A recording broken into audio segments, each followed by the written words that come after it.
I'm starting a new series. We certainly aren't going to deal with it all tonight, but the Cape of Good Hope. Hope for the future. People ask, is there hope for the future? And is independence for the Cape viable? And what can we do to work for free and independence at Cape of Good Hope? 5 months from now, we will be having municipal elections. That's very significant and important if we're interested in building a free and independent Cape of Good Hope. Is there hope for the Cape? We all know the refrain from the Exodus, let my people go. So Moses and Aaron came into Pharaoh and said to him, thus says the Lord God of the Israelites, how long will you refuse to humble yourself before me? Let my people go that they may serve me. I don't know how many people recognize the fact that the state of Israel was the result of secession from Egypt. And I've had people come to me and say, yes, but where's the biblical basis for secession? Well, one of the most famous events in the Old Testament, the Exodus. The nation of Israel grew out of secession from Egypt. In the Bible, a nation is an ethno-linguistic people group of a shared faith. The scriptures make it clear that the Hebrews remained Hebrews. Even after 480 years in Egypt, they never became Egyptians. That's significant. Because today, the whole attitude is, well, a nation is a geographic accident. I mean, whoever happens to be there, even if they're diverse in religion, belief, worldview, culture, language, everything like that, that doesn't matter. And so they've mixed up the idea of what a nation is. But we are not geographic accidents, we're demographic descendants. In 1 Kings 12, we read of the secession of the 10 northern tribes from the United Kingdom of Israel. There were 3 kings of the United Kingdom of Israel. King Saul, King David, and King Solomon. That is the period of the United Kingdom. And that United Kingdom was divided when Solomon's son Rehoboam foolishly dismissed the wise counsel of the elders who had stood before his father Solomon. Instead, Rehoboam chose to rather listen to the irresponsible advice of the young men who had grown up with him. As a result, he arrogantly dismissed the petition of his subjects, and he threatened to tax them even heavier and burden them with even more oppressive laws than they'd ever experienced before. Now, Solomon could have justified some of this taxation. We need all this to build the temple. And the temple was magnificent. It was the most magnificent building in the world. And maybe there was some justification, sacrifice to build the temple. But once the temple was built, it's not like the taxes suddenly went down. Now it started going to opulence of the government. And now, after all they'd been taxed under Solomon, which was already grievous, they're told by his son Rehoboam, I'm going to tax you even worse. Now, when all Israel saw that the king did not listen to them, the people answered the king, saying, what share have we in David? We have no inheritance in the son of Jesse. To your tents, O Israel. Now see to your own house, O David. So Israel departed to their tents. So Israel has been rebellion against the house of David. There was none who followed in the house of David but the tribe of Judah only. Although Benjamin actually did join him later. But the 10 northern tribes now became the northern kingdom of Israel, and the southern was called Judah. When King Rehoboam assembled 180,000 warriors to fight against the house of Israel to restore the United Kingdom, God stopped them, declaring this secession was of him. But the word of God came to Shemaiah, the man of God, the prophet, saying, speak to Rehoboam, the son of Solomon, king of Judah, to all the house of Judah and Benjamin, and to the rest of the people, saying, thus says the Lord, you shall not go up, nor fight against your brethren, the children of Israel. It's pretty categoric. Let every man return to his house, for this thing is from me. What thing? The secession, the division, the ending of the United Kingdom, the creation of 2 kingdoms, northern kingdom of Israel, southern kingdom of Judah. This is of me. Therefore they obeyed the word of the Lord, and they turned back according to the word of the Lord. And instead of there being a civil war, there was a peaceful acceptance that this secession was God's will. Interesting. And so after that, Israel goes into the northern kingdom with the capital in Samaria, and the southern kingdom, Judah, with the capital in Jerusalem. The scripture emphasizes that all the families of the nations of the earth are to sing the praises of the Creator in every language and tongue. So Revelation 5 verse 9 says, and they sang a new song saying, you are worthy to take the scroll and to open its seals, for you were slain. And you have redeemed us to God by your blood out of every tribe and tongue and people and nation. Now, isn't it interesting? Here we are in heaven. And in heaven, there's still a distinction of every tribe, every language, every nation, every people. And yet the people here on earth who are trying to say that these distinctions don't matter. But these distinctions are significant enough to be mentioned in heaven as part of the glory of God, the diversity of the kingdoms that have submitted to Christ. A nation is an ethno-linguistic people group of a shared faith. Now I say that as a missiologist. This is basic missions 101. You can't just look at the map and say, oh, there's 222 countries in the world. We have a missionary in China, right? That's China. We have a missionary in India, good. Well, there's 1 billion people in India. There's 1,300 language groups in Indonesia. There are 480 language groups in Nigeria. There's 144 languages and tribes in Sudan. There's 50 different language groups in the Nuba Mountains, which is an area not even bigger than Scotland. So as missionaries, we have to think in terms of every ethno-linguistic people group. We can't just think in terms of countries. But unfortunately, many people today confuse country. Country and nation is often used synonymously. But as a world Christian, as a missions-minded Christian, we need to be distinguishing between that's a country, it's not a nation. So unfortunately, many today are confused, very confused, about the concept of nations. And this could be because there's a group of state representatives in New York calling themselves the United Nations. Now, they're neither united nor nations, but of course, most of them have absolutely no legitimacy at all. The United Nations is the largest collection of unelected dictators, mass murderers, drug traffickers, human traffickers on the planet. Most of them are actually just gangsters with flags and self-awarded medals, by the way. The United States deludes itself that it's one nation, under God, indivisible. Now, to say that America is under God would be a good commitment, but one nation, indivisible? Why 50 states in a voluntary union should be considered indivisible seems incomprehensible to most of us. Yet Americans are expected to make this pledge on a regular basis. And by the way, this pledge was brought in, I think, under the Eisenhower administration, 1950s. And one wonders why they suddenly needed to put the word indivisible in. Abraham Lincoln waged a ruinous war, the worst war in American history. More Americans died in the war between the states than Americans have died in every other war they fought combined. Over 650,000 people died to preserve the Union, which was meant to be a confederation. Since that war between the states concluded in 1865, America has become more and more centralized, with central government overruling state governments on such matters as legalized abortion and state-mandated education. And I might say that there's an excellent film that's just been released this year, in April in America, Roe v. Wade, which we're planning to show in a preview for those who are interested at, it's going to be, I think, Tuesday the 8th of June. We're inviting pro-lifers who are interested in previewing it so that they can then help promote to get it into the cinemas in the country. So, how abortion was legalized in America is by a group of criminal deceivers, deceiving and lying and putting lie upon more lie. And in fact, this Roe v. Wade, which is told from the perspective of a person who is at the epicenter of it, the head of NARAL, the National Association for the Repeal of Abortion Legislation, Dr. Bernard Nathanson, an abortionist who killed 70,000 babies as an abortionist, who organized the whole scam, admitted he lied about everything and sucked out of his thumb the statistics they were using on the evening news, and that it was known by the media that they were lying, but they were doing it for a good cause, they believed.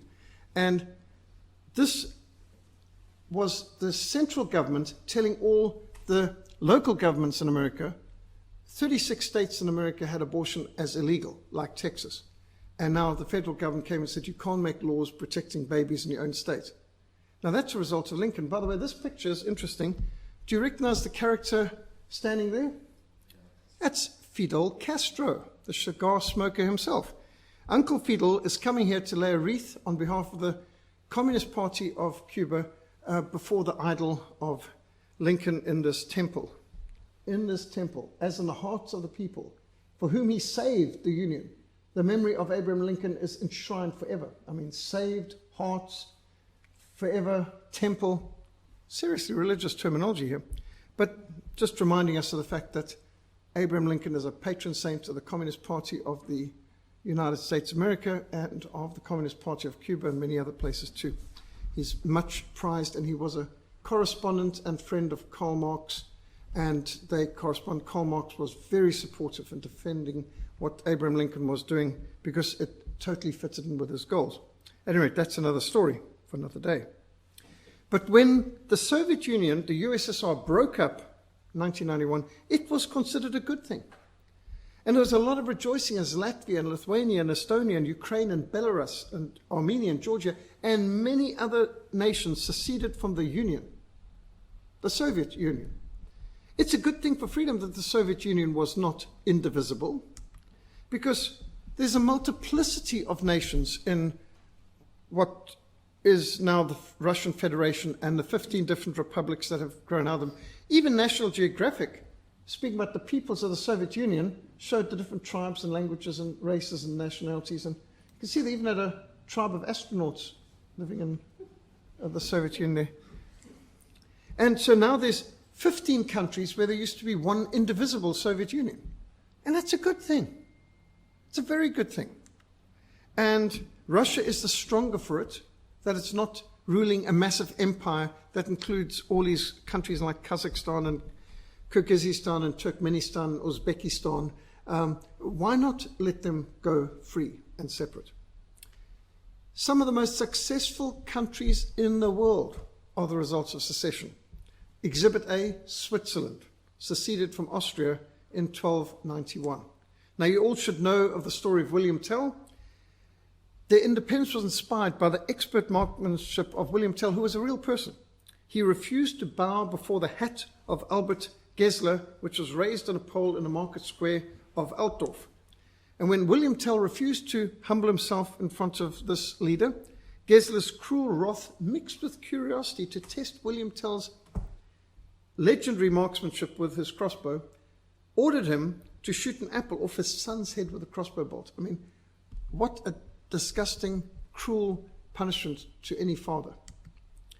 And yet, so good was William Tell with his crossbow that he could dare to do it, and he succeeded in splitting the apple with his arrow, saving the life of both his son and himself. And then Gesler asked, "Why have you ready 2 arrows?" Because after shooting the one, well, it's not an arrow, it's actually a bolt. Hence the term, you've shot your bolt. Crossbow shoot bolts. And William Tell stated, "If I'd missed with the first, I would not have missed with the second in your own heart." And Gesler was enraged and considered that to be insubordination, sedition or something. And he is arrested and taken by boat across Lake Lucerne to Kuznach, where he would spend the rest of his life in a dungeon. Now, a fierce storm enabled William Tell to get close enough to the shore that he escaped, taking his crossbow with him, where he later ambushed and killed Gesler with an arrow. And this launched the young Confederacy secession from Austrian rule. The first 3 cantons which formed the Swiss Confederation in 1291 were Schwyz, Uri, and Unterwalden. The oldest republic in the world, Switzerland, now consists of 26 cantons, sovereign, independent microstates. And when I hear friends of mine in America saying things like, "America's the oldest republic in the world," I say, "Have you not heard of Switzerland?"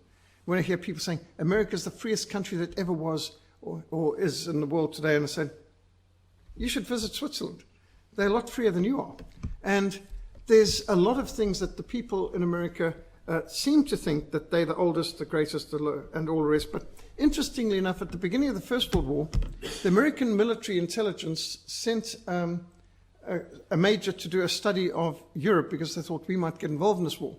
And the report came back famously that the French army trained their riflemen at 40 yards range. The targets were 40 yards away from the rifleman. 40 yards. The English army trains at 100 yards. A lot better than the French. The German army trains at 300 yards. The Swiss army trains at 400 yards. And he said, that's basically it. The Germans will beat the French and British easily, but nobody can beat the Swiss. I mean, that was just speaking in terms of plain musketry and soldiering skill. You can imagine it's a whole lot easier to target 40 yards than it is at 400. And that's the difference between the French and the Swiss. That's a 1,000% difference in the distance you're expecting your marksman to aim at. Despite Switzerland occupying the crossroads of Germanic and Romish Europe, as reflected in their linguistic and cultural regions, they've got Germans, that's the majority, they've got French, they've got Italians, they've even got Romansk. Its confederal, decentralized, direct democracy policy of armed neutrality enabled Switzerland to stay out of ruinous world wars, when all the countries around them were killing one another by the millions in the First and Second World War. Switzerland stayed an island of peace in a continent often torn apart by war, by decentralized government structure. Other successful secessions, think of Holland, Netherlands. A lot of people in South Africa came from Netherlands. Netherlands was a colony of Spain until just a few years before Jan van Riebeeck came to the Cape. Led by Prince William of Orange, the Netherlands seceded from Spain beginning in 1568. They finally won their freedom by 1648, just 4 years before Cape Town was founded. Another country that started from secession is the United States of America. The USA seceded from Great Britain in 1776, demanding their chartered rights as Englishmen under Magna Carta, the Great Charter of 1215. The 13 colonies constituted themselves as the United States of America, with the Declaration of Independence, 4th of July, 1776. Now, it should be noticed that right up till the war between the states, the United States of America always was described as the United States of America are. Because it's not the United States of America, it's the United States of America. The United States of America are. After Lincoln's victory, it became the United States of America is. It moved from a confederation to being a federal system where it's basically one centralized government, which is not the way the founders envisaged it.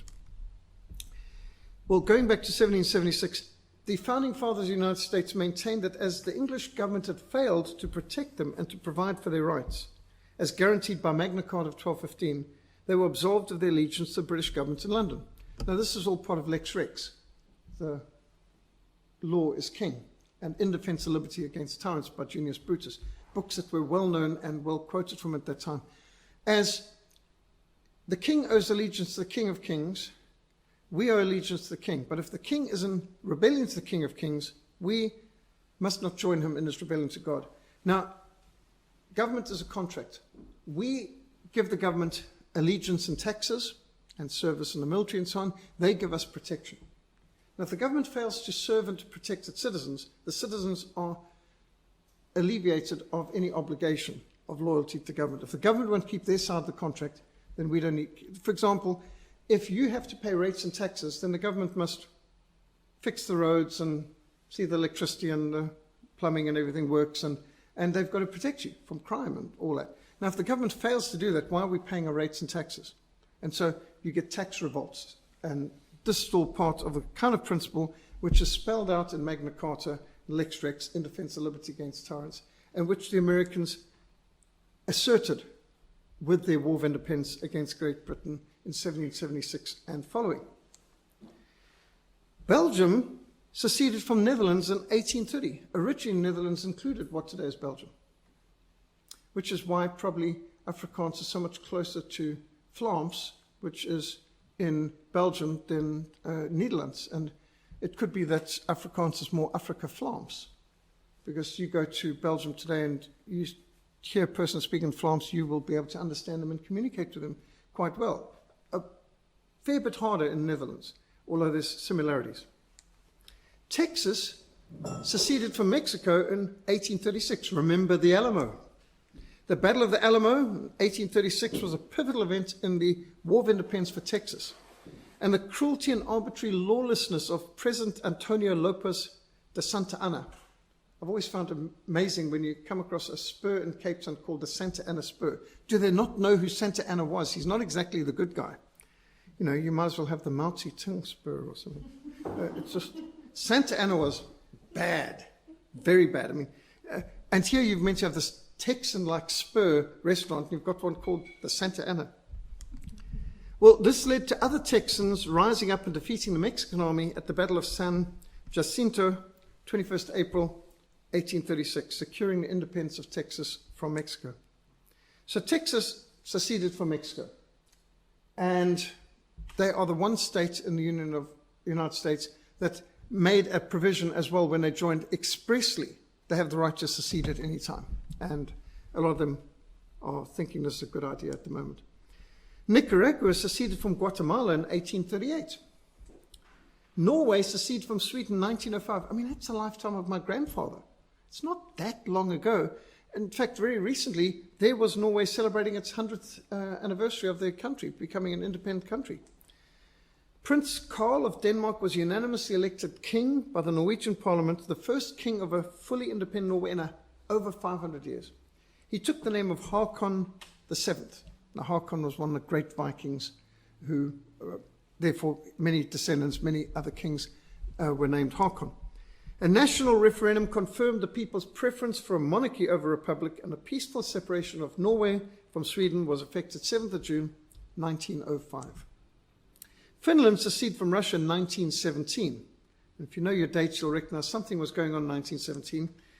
It was the Bolshevik Revolution that tore Russia apart, and the Finns set up their own parliament and declared themselves independent from Russia on the 6th of December 1917. They seceded from chaos and from communism. You will notice all the Viking countries have crosses in their flags.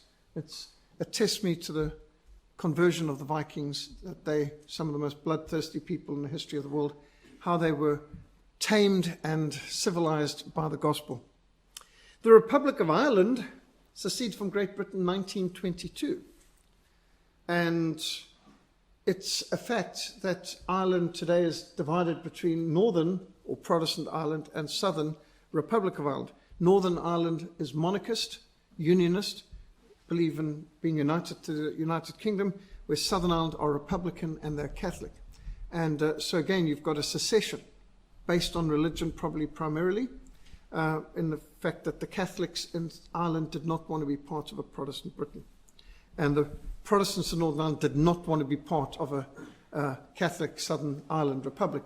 And in fact, there were two secessions. Ireland seceded from Britain, and Britain was happy to give the whole of Ireland, north as well, away. And the Northern Irish Protestants had to fight to stay in the Union. I mean, that's a strange form of civil war, but they were fighting Britain to stay in the Union, just as Southern Ireland was fighting to get out of it. So they both seceded in different ways. The whole of Ireland seceded from Britain, and then Northern Ireland seceded from Southern Ireland to stay part of Britain. Pakistan seceded from India in 1947. As the British started to leave India, millions of people migrated. The Muslims moved to Pakistan, and Hindus moved out of Pakistan into India, and millions died in the wars of that secession. That was a very bloody mess, literally. One of the worst secessions in history, very badly done, very sloppily and badly executed indeed. Well, Bangladesh, which was East Pakistan, later seceded from West Pakistan, which is now understood as Pakistan. And you could imagine it's not really workable. You had the Muslims grouped in Pakistan East and Pakistan West, and now you've got Bangladesh separate from Pakistan.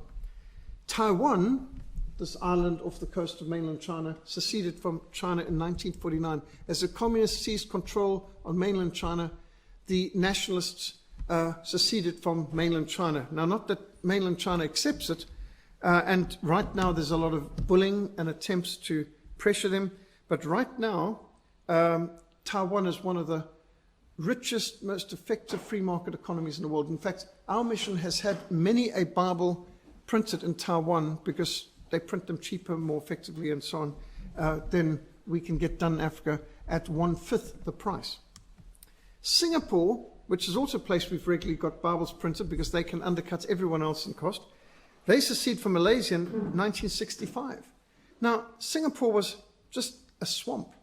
Malaya became independent in 1957 from Britain, became Malaysia when it incorporated Sarawak and Sabah, but then Singapore peacefully seceded from Malaysia in 1965. And Singapore was a very unpromising swamp, and it was turned into one of the most potent economic powerhouses in Asia. I haven't been there, but Lenora has, and she said it's clean, efficient, well run, and it's a phenomenal example. So much so that Helen Ziller got into great trouble when she pointed out that Singapore used to be a colony and they're not whinging about it. They're just getting ahead with free market and they're doing much better than we are. And why can't we follow? And, I thought she'd commit the unforgivable sin by mentioning something like that. But what she said was common sense and true in reality. Most people forget that Namibia was an integral part of South Africa. It was our fifth province. We'd played provincial rugby and all the rest of it between it. And Namibia seceded from South Africa in 1990. And actually, they're doing better than we are. On any level you want to look at, it's a lot more stable a country, a lot lower crime rate and all the rest of it. So Namibia is doing well, and Namibia's got a fraction of the population the Western Cape has. Now, as a missionary for over 39 years, who's concentrated on serving persecuted Christians in restricted access countries, I've traveled in 42 countries and I've worked in 38 countries across 4 continents. And this included throughout Eastern Europe, behind the Iron Curtain during the Cold War, everywhere from Poland and East Germany and north through Czechoslovakia and Hungary and Romania and Bulgaria and through Yugoslavia down to Albania. So I got to see Eastern Europe even before the Iron Curtain came down. There never was such a concept as Czechoslovakia or Yugoslavia before the vindictive, destructive Versailles Treaty of 1919. And those entities do not exist today either. They were bad ideas from the beginning. Free and independent nations have broken away from those empires. Yugoslavia, meaning the land of the South Slavs, included Slovenia and Croatia, definitely not Slavic, but were formerly part of Austrian culture, and the Austrian Empire with Germanic language and culture. However, this fragile political entity called Yugoslavia was composed of 6 republics, 5 nationalities, 4 languages, 3 major religions, 2 alphabets, but only 1 political party, the Communist Party under Bronze Tito from 1945 to 1989. Another kaleidoscope nation created out of the Versailles Treaty was Czechoslovakia, which didn't survive long the fall of the Iron Curtain and the withdrawal of Soviet armies of occupation. These were not creations of any natural forces. These were enforced from outside, as was the Union of South Africa. Nobody chose the Union of South Africa. The British government forced it on. Nobody had a referendum to choose. Transvaal, Free State were bludgeoned into it, and the Cape and Natal were just ordered into it. We were never asked, do we want to be part of this shotgun marriage with the Union of South Africa? The Union of South Africa was imposed by the British Empire. Why must we stick in what the Rothschilds wanted long after its purpose has passed? When I first visited Yugoslavia and heard people in Croatia speaking about the need for independence, I was highly skeptical. Yugoslavia consisted of 6 republics, 5 nations, 4 languages, 3 major religions, 2 alphabets, 1 political party, and there's their flag, this monster, ugly red star in the middle of it. In 1990, the first multi-party elections were held in Croatia. 25th of June 1991, Croatia declared independence, which came into effect 8th of October 1991. By 15 January 1992, Croatia was recognized as an independent country by the European Economic Community led by Germany. Germany was the first to recognize Croatia's independence. The aggression by Yugoslavia was effectively ended by August 1995, with a decisive victory by Croatia. 5 August has been observed as Victory in Homeland Thanksgiving Day since. In Slovenia, a group of intellectuals articulated the case for Slovene independence from 1987 in the magazine Nova Revija, and a Committee for the Defense of Human Rights was formed. Now, it's still a one-party communist dictatorship at this point. Demands for democratization and independence for Slovenia forced the communist government to enact a number of democratic reforms. In September 1989, constitutional amendments were passed to produce parliamentary democracy to Slovenia. On the 7th of March 1990, Slovenian Assembly changed the official name of the state to the Republic of Slovenia. April 1990, the first democratic elections in Slovenia took place, first ever. 23rd December 1990, more than 88% of the electorate voted in a referendum for sovereign, independent Slovenia. And they declared the independence 25th of June 1991. The Yugoslav People's Army invaded 27th of June 1991, which led to the 10-day war. I've also called the 9-day war, but 9 or 10-day war, it was over very quick. And the result was the Brijuni Agreement and the withdrawal of the Yugoslav army from Slovenia. December 1991, a new constitution was adopted, followed by laws on denationalization, privatization of all state enterprise by 1992. This is fast. From 1987 to 1992, complete independence recognized internationally, even by their previous oppressors, after an incredibly brief war. The members of the European Union recognized Slovenia as an independent state on 15 January 1992, with Austria being the first to recognize them. And so we now have 6 countries where there once was one, and a whole lot better for all the inhabitants at that. When I first traveled to Bratislava in Czechoslovakia, talk of the Slovakians seceding from Czechoslovakia just seemed unrealistic and impossible. I mean, to me, it was like talking about colonizing Mars or something. Not going to happen. The Christians were adamant that Slovakia must become an independent country. Indeed, following the collapse of communist rule in Czechoslovakia in 1989 and the withdrawal of the Soviet Red Army, the Slovak Socialist Republic was renamed the Slovak Republic. 17th of June 1992, Slovakia declared itself a sovereign state, meaning that its laws took precedence over those of the federal government. Throughout the autumn of 1992, negotiations with the Czech federal government resulted in a vote 31st of December 1992 to dissolve Czechoslovakia. The Slovak Republic and the Czech Republic went their separate ways after 1st of January 1993. And so they called this the Velvet Divorce, because no one died. 1993, peaceful referendum. The 2 countries are now happy neighbors because good fences make good neighbors. The overthrow of communist rule in Czechoslovakia had been called the Velvet Revolution because it was mostly accomplished without any violence. And the peaceful separation of Czech and Slovakia is called the Velvet Divorce. Then you get to the Baltic states. Latvia, Lithuania, and Estonia. 3 Baltic states which were occupied over the centuries by Sweden, which was once a superpower, Poland, which was once a very aggressive state, and Russia, of course.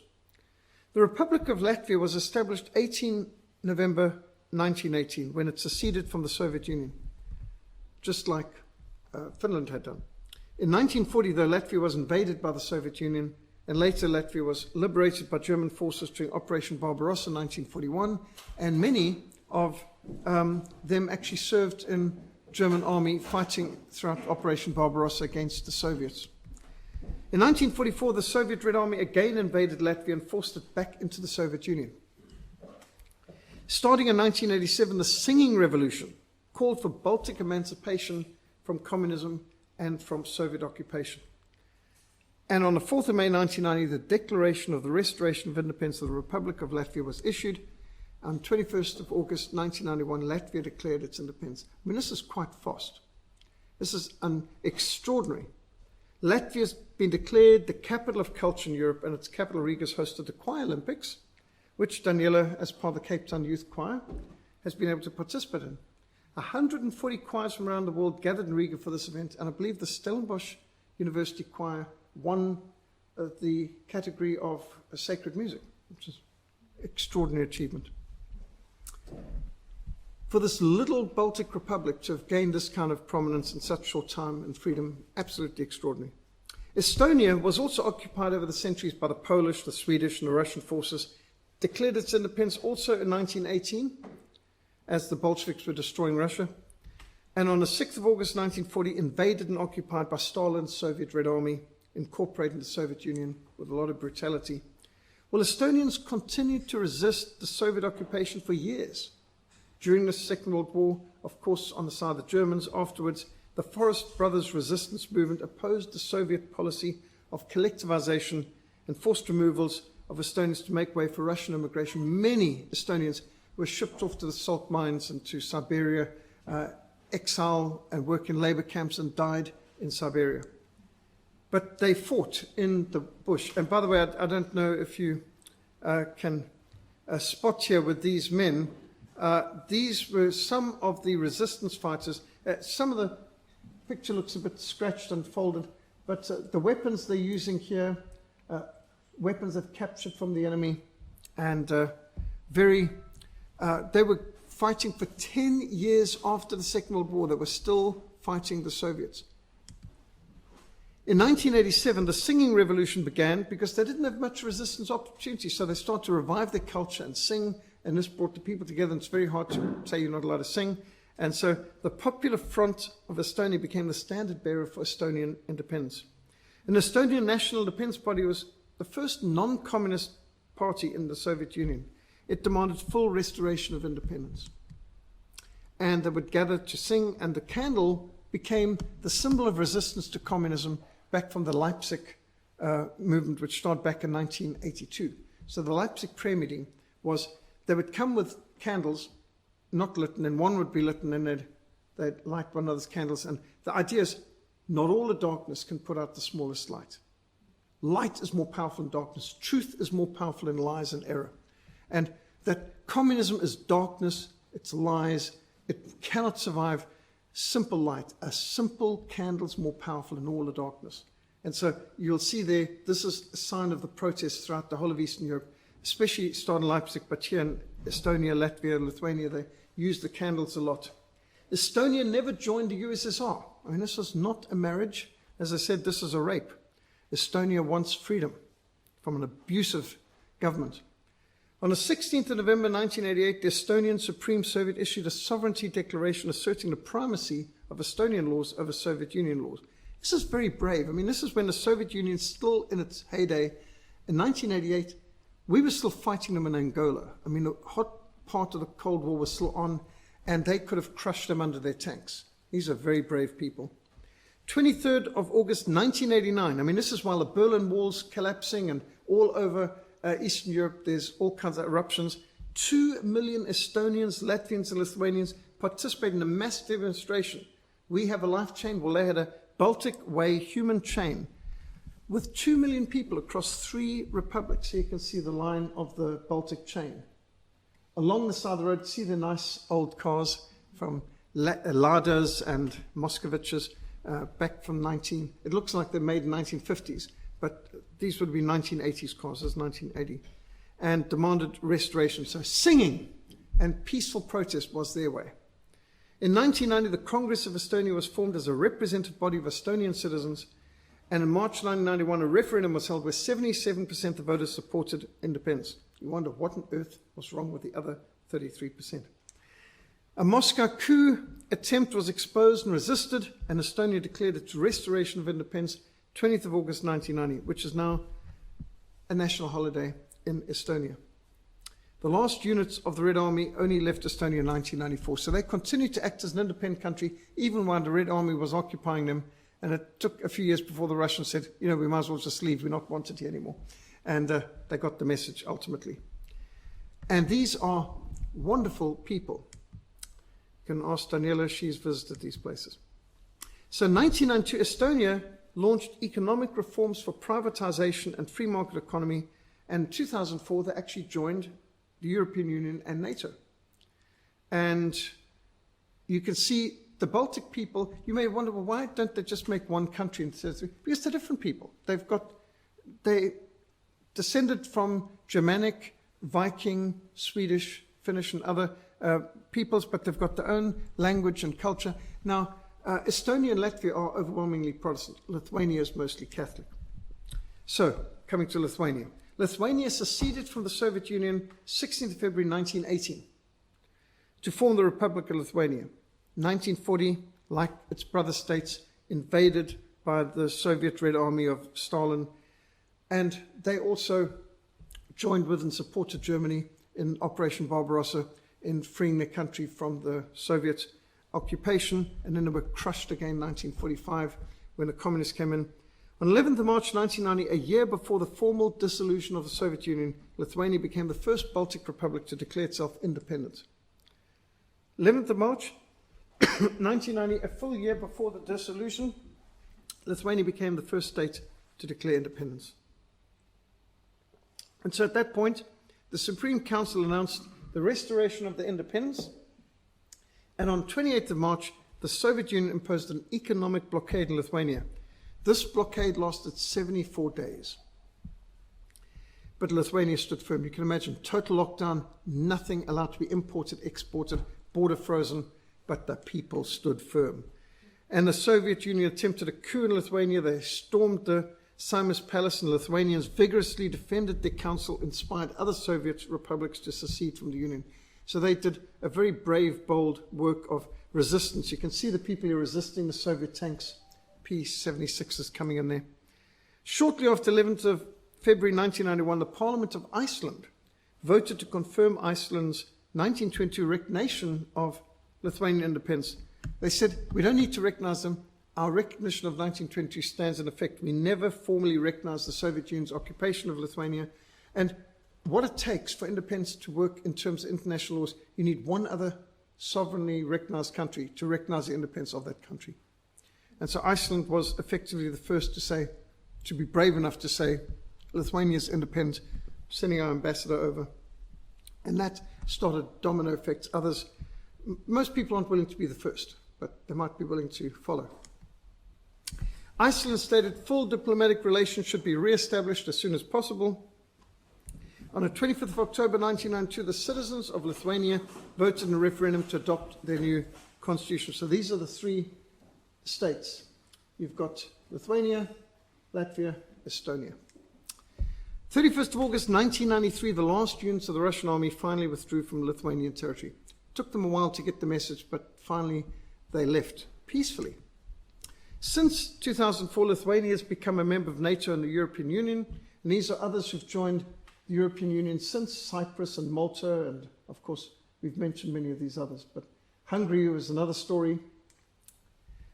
Well, since 1995, I've been involved in a campaign for South Sudan's independence. From 1995 to 2002, I conducted 27 missions into Sudan, delivering 500,000 Bibles and books in 24 languages throughout South Sudan and the Nuba Mountains. And during this time, I had at least 1,200 meetings inside Sudan, another 1,000 meetings, TV and radio programs internationally to campaign for Sudan's independence. And this involved writing the book Faith and Defiant Sudan, and the third edition is 3 times the size of the first edition, which came out in 1996. I brought in filmmakers like Pat Matrician of Jeremiah Films. He produced Sudan in the Holocaust, Terrorism, Persecution, and assisted Samaritans to produce their first films on Sudan, which helped them establish the hospital pioneered by Dr. Fraser in Lui. Now, initially, even the leaders of the Sudanese People's Liberation Army, the SPLA, were skeptical that the map could ever be redrawn, as the African Union had resisted all changes to the borders delineated in the Berlin Conference of 1884 to 1885. I strenuously argued with Colonel John Garang, who's the man second from the left here. He is the leader and founder of the SPLA, and with Commander Silva Kiir, the man third from left, who is now, by the way, the president of South Sudan. But at that time, he was second commander of the SPLA, and they argued it'll never happen. It's not possible. All we can hope for is autonomy. We can't ever get independence. And I argued with them that only independence for South Sudan could secure their freedom and their future. They would just be an oppressed black Christian minority in an Arab Muslim country unless they redraw the map. And redraw the map to South Sudan where they are a majority, where blacks and Christians are the majority. Otherwise, they'll be just oppressed by the Muslim Arabs. You have to redraw the map for the sake of peace. And I argued this with them, and they were, it'll never happen. It's not possible. Berlin Conference, maps never been redrawn. The African Union will never accept it. Missionaries had actually pleaded with Great Britain in 1955, do not include the black Christians and animists of South Sudan into an Arab-ruled Sudan. They made suggestions, incorporate Equatoria into Kenya or Uganda, but to no avail. From the very first day of independence, for the 1st of January 1956, even as the British were bringing down their flag and the Sudanese were putting their flag up, the war was in full swing between the Muslim North and the Christian South. The North sought to Arabize and Islamize the South with brutal oppression, great devastation, and loss of life. And it started, in fact, with the Equatorial Corps down in Juba. Equatorial Corps was ordered to bring in your weapons and stack them in the armory, and to get onto the train unarmed and go to the north. And they said, we know you Arabs. You've always treated us as slaves. We're the guardians of the South. We're not handing in our rifles. And we're not going to get in any train to go to the north. And that's when the war started. And one of my friends up there, Canon Reuben, he was Equatorial Corps at the time. He still has his cap from Equatorial Corps. They said, we fired the first shots of the war. We killed the Arab officers and started Ananya 1, or the War for Independence that started in 1955, actually. That's even before the British had totally left. Because, in fact, they said at independence, when the British left, of the 800 officials running South Sudan, 796 were Muslim Arabs from the north. There were only 4 blacks, and they were all Muslims too, mind you, from the south. We were being colonized in our own country. We were not even allowed to have our own representatives, district commissioners, police chiefs, the whole lot. And so the war started right there. The Arabs immediately, Friday's the day of rest, Sunday's a day for school and the markets and so on, and Arabic's the language. You're not allowed to speak your own language and things like this. And it was just vicious war. And I showed from Sudan's history and from the teachings of Islam why the only way to be free of Sharia law and Arab oppression is to fight for independence and sovereignty of South Sudan and the Nuba Mountains. Although they were highly skeptical that this was at all possible, today South Sudan is an independent country, recognized internationally. And Salva Kiir, standing in the middle here with the red beret next to me, at that point in 2001, he was still arguing with me, it'll never happen. Well, 10 years later, he was president of South Sudan.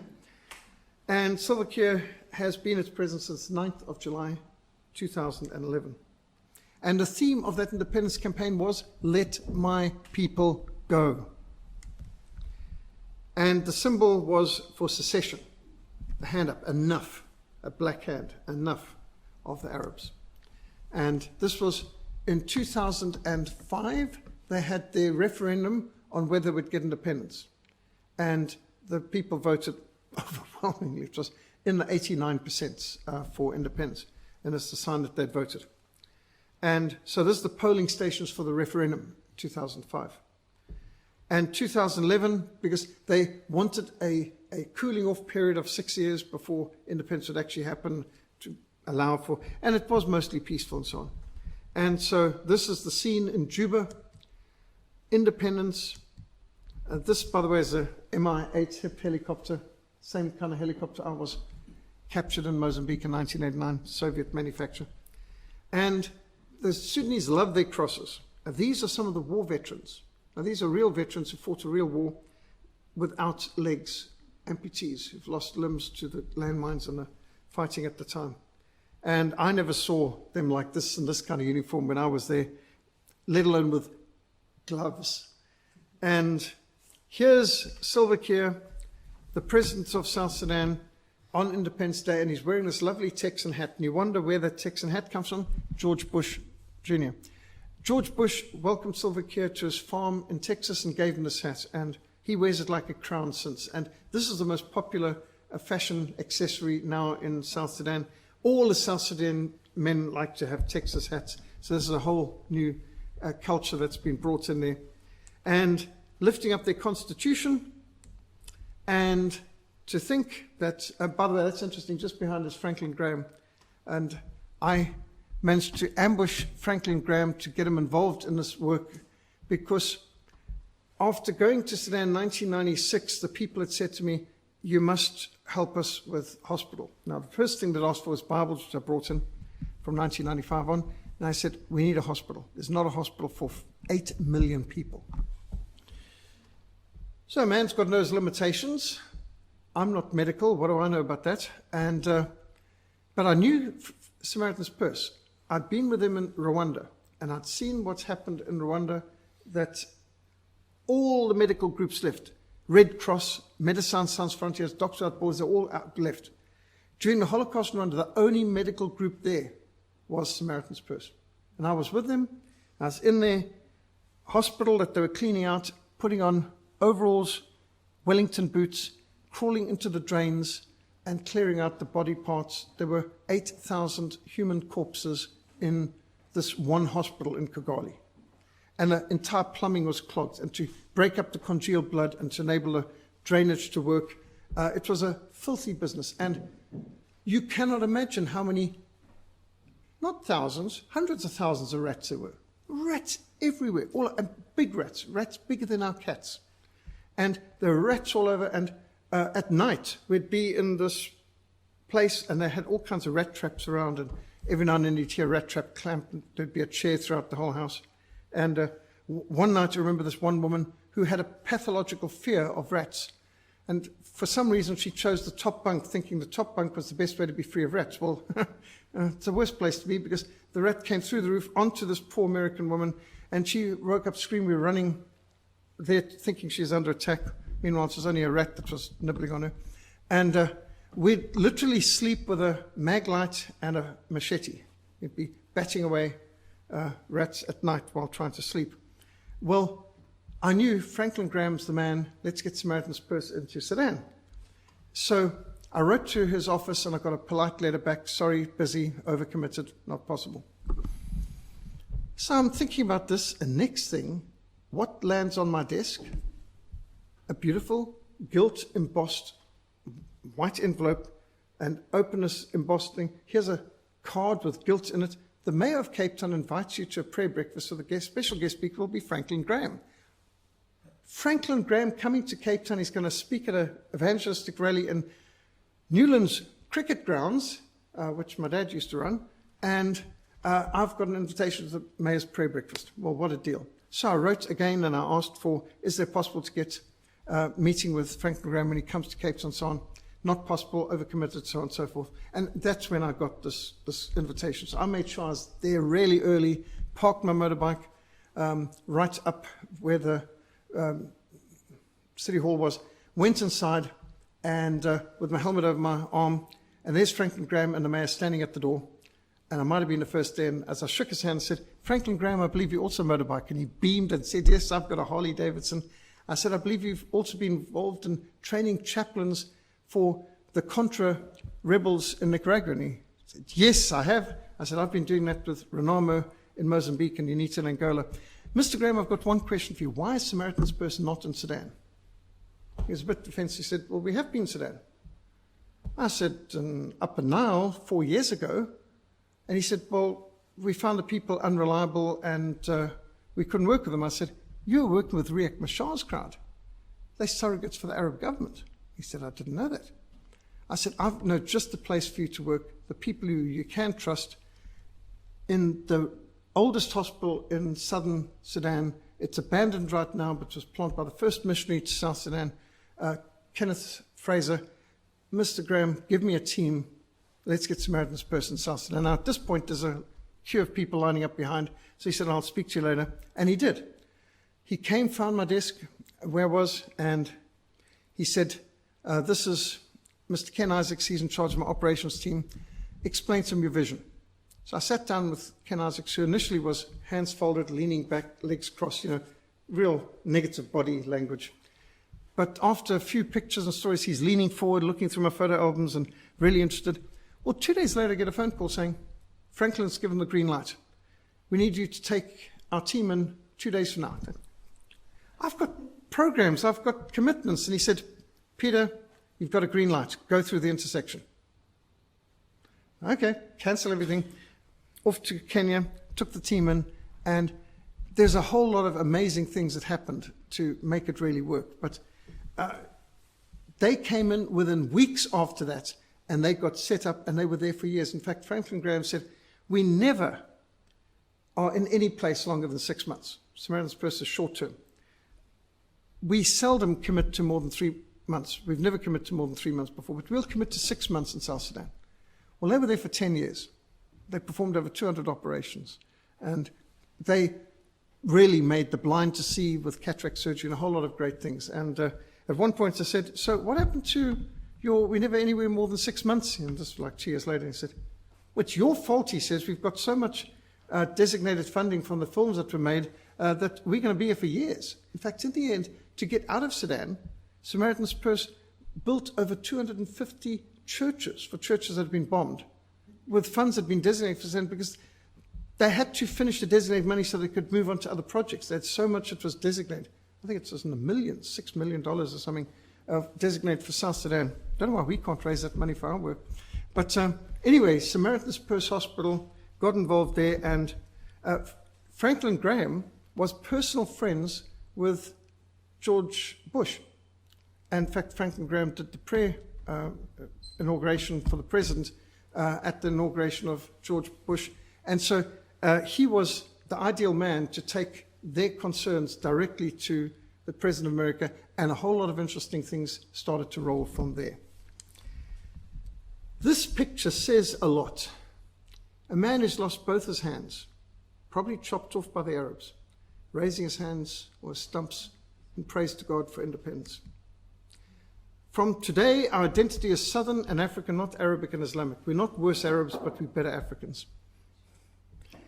Their own flag, their own army, and this is at the first anniversary of their independence. And South Sudan has its problems still, of course, but it's free and it's independent and it's recognized, and they're no longer under Sharia law, and they have their own identity, their own seal, their own currency, and they are free at last. The story's not over, because since then they've discovered oil in South Sudan, which you could be sure the map would not have left that in South Sudan if they'd known it ahead of time. And just by sheer coincidence, there's war and destabilization around where the oil fields are. I must say, oil is a curse. The sooner we can get into alternatives, the better, because honestly, the amount of wars caused by oil, it's just like, as Paul Kruger said, it's a curse that we had diamonds and gold in our republics, or we might have stayed free. These things actually aren't a blessing. The amount of problems they bring with them. That's another story. But we must still pray for South Sudan, and we still are working for South Sudan. Today we continue to campaign for the freedom and independence of the Nuba Mountains, an island of Christianity and a Sea of Islam. They were not included in the agreement or the peace with South Sudan because they're a bit further north. And so the Nuba Mountains is continuing to be a major focus of our mission. The courageous Nuba Christians continue to resist the Arabization and the Islamization policies of the Khartoum government, and redrawing the map is absolutely essential to recognize the ethno-linguistic, demographic realities and to avoid further loss of life and future conflict. And at this moment, there's a ceasefire in place. In fact, there's been a ceasefire in place since Donald Trump came to power, because he put pressure on the Sudanese government and said, I know what you want, free trade and sanctions lifted. Let me tell you what I want. No more hostile actions, no bombings, no offensives against Nuba Mountains in South Kordofan, the Blue Nile, or in Darfur. And they did. And before you knew it, they overthrew their dictator. Omar al-Bashir had been in power for almost 30 years, put him on trial, promising to hand him over to the International Court of Justice for his genocide and all the rest. And now the government of Sudan is actually passing laws banning whipping, banning flogging, decriminalizing what they call apostasy, where a Muslim would convert to Christianity and so on.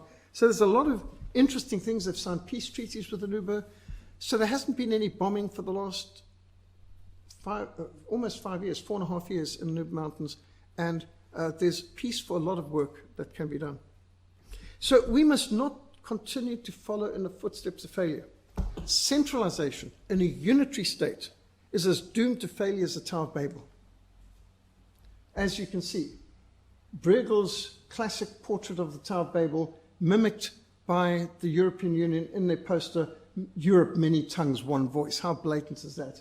And even their parliament built like a Tower of Babel, even incomplete with the scaffolding. We need to rather emulate examples of excellence, such as the decentralized model of Switzerland and the free enterprise model of Singapore. The Berlin Conference of 1884 to 1885, also known as the Congo Conference or the West African Conference, sought to avoid conflict by regulating European protectorates and colonies in Africa to effectively eradicate the slave trade and to avoid conflict between European powers. The European powers also gathered at this conference were seeking to prevent rising American, Russian, Japanese encroachments on Africa. They couldn't see far enough to see that China would be doing it, but it wasn't only negative. There was a positive side. They wanted to end the slave trade. They wanted to develop Africa. They wanted to avoid conflict. And to a large extent, they were pretty successful. However, due to lack of information and very incomplete understanding of the realities of Africa, often borders were drawn along lines of longitude and latitude, or utilizing a river. But communities live on both sides of the same river frequently. You know, imagine if you made the Rhine the border, or the Danube the border, or the Mississippi. There's same people on both sides of the river. You can't just make an arbitrary river the border. And so that doubtless wasn't fully realized at the time. However, in my missionary work, it's become clear that the map needs to be redrawn. Half the Shangaan people live in Mozambique and speak Portuguese. The other half live in South Africa and speak English. Half the Ivamba people live in Angola, where they've learned Portuguese and they drive on the right-hand side of the road. The other half live in Southwest Africa, Namibia, learning Afrikaans or English, driving on the left-hand side of the road, and in different time zones, despite being north and south of one another. The Chichewa people are divided between Malawi, Zambia, and Mozambique. And you could continue this throughout Africa. The maps do not reflect the geopolitical or the ethno-linguistic realities of Africa. And the greatest conflicts in Africa, like the Biafran Civil War in Nigeria, devastating. Millions of people died in it. In the Congo Wars, something in the region of 12 million people died in the Great Lakes Wars in 1990s in the Congo. And the long conflict in Sudan. All of this could have been averted if the maps had reflected demographic realities and not forced people to be minorities in their own country, oppressed by other cultures, tribes, or religions. And so you just look at this and you can see there's a massive diversity of people in different parts of Africa. And you can also see how Western Cape is demographically very different from the rest of Africa. It's inexcusable that since independence, the Organization of African Unity has steadfastly refused to allow maps to be redrawn. Now, the apparent exception is Eritrea, but Eritrea was a separate entity, and they were only forced to be part of Abyssinia after the Second World War, after South Africa helped liberate Abyssinia, then from the Italians. The British then decided to force Eritrea, which had been under the Italians, to join Abyssinia, which had never been a colony of anyone, and make them one country, Ethiopia. And that just led to non-stop war from 1945 to 1991, when the Eritreans finally won their freedom again. So redrawing the maps and recognizing the independence of South Sudan was a monumentally important precedent. It's not like Eritrea, which was just reverting back to what was the Berlin Conference originally. And so here we are in the Cape. Cape Town's history goes back to 1652. Now, just a few years ago, the Kingdom of Zululand celebrated 200 years of the Kingdom of Zululand. That's a wonderful achievement. The Cape has got almost 4 centuries history of a unique cultural mix in the Cape. And the oldest building in the Southern Hemisphere is the castle. And it just reminds us, before there was a shack where they today have Joburg or Pretoria, Cape Town was an established entity with a tremendous culture and civilization. We have the oldest windmill in the Southern Hemisphere, dating back to the 1700s. The Cape has got its own culture. And therefore, Cape Exit has been gathering a lot of support. There's something in the region right now of over 820,000 people have already signed up with Cape Exit under the slogan of Free the Cape. And to have a canton system, a decentralized system of the Cape. There is a party dedicated to Cape independence, the Cape Party. Don't just hope for a better life, vote for one. And instead of continuing to support the corruption and nepotism that's going on in this city, even from the DA, who can only say that, look, we're better than the ANC. Well, yes, but they're not as good as they should be. You know, next to the ANC, everyone can look good. We deserve better in Cape Town than what the DA is doing, or what we call a DANC. And even Elizabeth endorses a fresh approach in our votes. So the Cape Party is running in this upcoming municipal election. That's an opportunity for us to give a vote for independence. I think we should join Cape Exit. We should vote to secede from the communist-controlled ANC.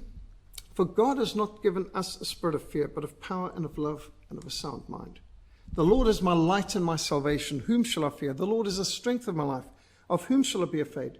Though an army may encamp against me, my heart shall not fear. Though war may arise against me, in this I will be confident. Free the Cape, Cape Exit. And you'll notice outside we have made our stand by flying the Cape Independence Movement flag with the anchor.